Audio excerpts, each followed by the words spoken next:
Training এর জন্য কি প্রস্তুত? আমি আসলে আমাদের টাইমটা কিন্তু আসলে মোটামুটি অনেকটা লেট হয়ে গেছে যান্ত্রিক ত্রুটির কারণে। তো আমি আমাদের সেশন শুরু করছি। তার আগে আমি পরিচয় দিয়ে নিয়েছি। আমি আবুল কালাম জুয়েল। আমি আপনাদের সাথেই আছি প্রায় 2.5 বছর ধরে। আমি এই পর্যায়ে আমি ধন্যবাদ জানাচ্ছি আমাদের মাঝে উপবিষ্ট আছেন আমাদের doctor Akib Hasan sir, managing director Apollo international. তো আমার ট্রেনিং সেশনটা সর্বোচ্চ হয়তো ঘন্টাখানেক রাখতে পারে। তো আমরা ততক্ষণ কি আমার সাথে থাকবেন আপনারা? অবশ্যই সাথে আছেন? মানে একটু হাই হ্যালো বলতে হবে, কারণ যেহেতু দূরত্বটা অনেক বেশি। আর একটু আচ্ছা, তো ঠিক আছে, তাহলে আমি শুরু করছি নাকি? শুরু করব? ওকে, ধন্যবাদ।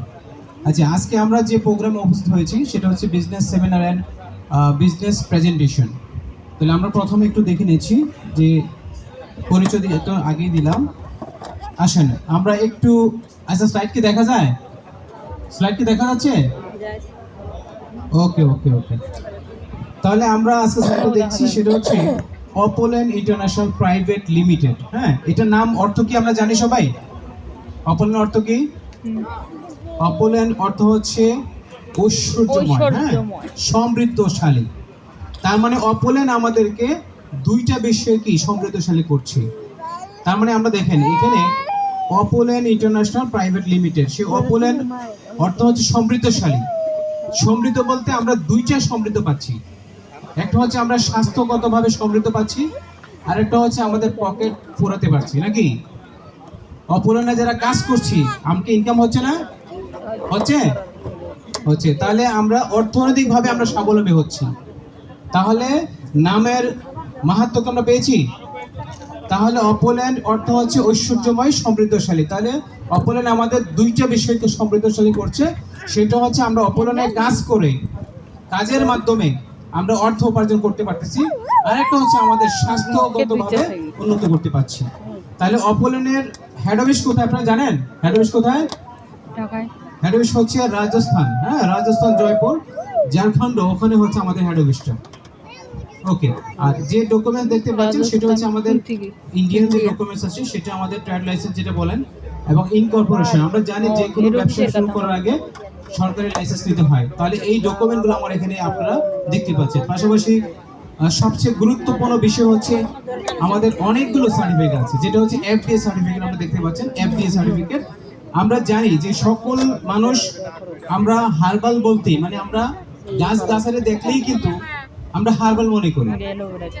অনেকে মনে করে ওটা মনে হয় কি যে ওই যে কলিকাতা হার্বাল, তাই না? কিন্তু আমরা আসলে শিক্ষিত অশিক্ষিত আমরা সবাই জানি, কিন্তু এই আয়ুর্বেদিক মেডিসিন কিন্তু আমরা অজান্তে সবাই ইউজ করছি। তাহলে আমি আপনাদেরকে একটা বিষয় এনশিওর করছি, সেটা হচ্ছে আমরা যে প্রোডাক্টটা ইউজ করছি এই প্রোডাক্টটা এফডিএ অনুমোদন আছে। এখন অনেকেই প্রশ্ন করবেন যে এফডিএ কি? এফডিএ হচ্ছে ফুড অ্যান্ড ড্রাগ অ্যাডমিনিস্ট্রেটর। আমেরিকার সবচেয়ে বিখ্যাত যিনি খাদ্য নিয়ন্ত্রণ, মানে ড্রাগ হচ্ছে মানুষের উপকার হয়, মানুষের ক্ষতি হয় না, এরকম যে প্রোডাক্টগুলো, যে খাবারগুলো আসে সেই খাবারগুলোকে এফডিএ অনুমোদন দেয়। আমি আবারও বলি আপনাদেরকে, যেই খাবারটা মানুষের কোনো ক্ষতি করে না ওই খাবারটাকেই অনুমোদন দেয় এফডিএ। তার মানে আমরা এই প্রোডাক্টটা, আমাদের যে এই অ্যালোভেরা, এই প্রোডাক্ট প্রত্যেকটা গায়ে আপনি দেখবেন আমাদের এফডিএ অনুমোদন আছে। তার মানে এইটা খেলে আমাদের কোনো সাইড এফেক্ট হবে না। আপনি অনেকেই দেখতে পারেন যে এটা খাওয়ার পরে অনেক বাহানা দেয় যে আমার এটা হয়েছে ওইটা হয়েছে, আসলে এটা কিছু হবে না, কারণ যে 100% নিরাপদ। আপনি যদি মনে করেন এই পুরা প্রোডাক্ট মানে এই পুরা জুসটা যদি আপনি খেয়ে ফেলেন একবারে, আপনার মারা যাবেন না। তাহলে অপোল্যান্ডের প্রোডাক্ট 100% কার্যকরী, যেটা হচ্ছে এফডিএ অনুমোদন, সেটা আমেরিকা থেকে আমাদের সার্টিফাই করা আছে। আরেকটা সার্টিফিকেট আছে সেটা হচ্ছে আইএসও। আপনারা জানেন যে পৃথিবীর, আচ্ছা আপনাদের যে কাশির সিরাপটা 8 টাকা বিক্রি হয় ওইটা কি আইএসও সনদ আছে? একটু কথা বলতে হবে। আইএসও আছে? আপনি বাজারে যে কাশির সিরাপ 10 টাকা 20 টাকা পাইকারি কিনে 75 টাকা বিক্রি করেন, সেটা কি আইএসও সনদ দিয়েছে? না। এই সনদগুলো আমাদের আছে। পাশাপাশি আমরা দেখাচ্ছি HACCP certificate, GP certificate. GP কি? Good manufacture certificate. আপনি যদি একটা আচার তৈরি করেন, সেই আচারটা যদি আপনি নর্মাল একটা কৌটাতে রাখেন, মুখটা ভালো করে দিলেন না, লাগালেন না, আচ্ছা এই আচারটাকে বেশি দিন থাকবে না নষ্ট হয়ে যাবে? নষ্ট হয়ে যাবে।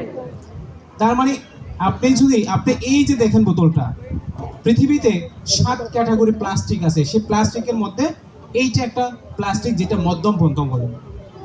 আপনি অনেকেই শুনেছেন যে আমরা যে কাপে, প্লাস্টিকের কাপে যখন আমরা চা খাই সেটা ক্যান্সার উপাদান পাওয়া গেছে। তার মানে আমরা যে প্রোডাক্টটার যে লেভেলটা আছে, এই বোতলটা আছে, যদি এই বোতলের মধ্যে আপনি পানি খেতে পারেন তাহলে আপনার গ্যাস্ট্রিক থাকবে।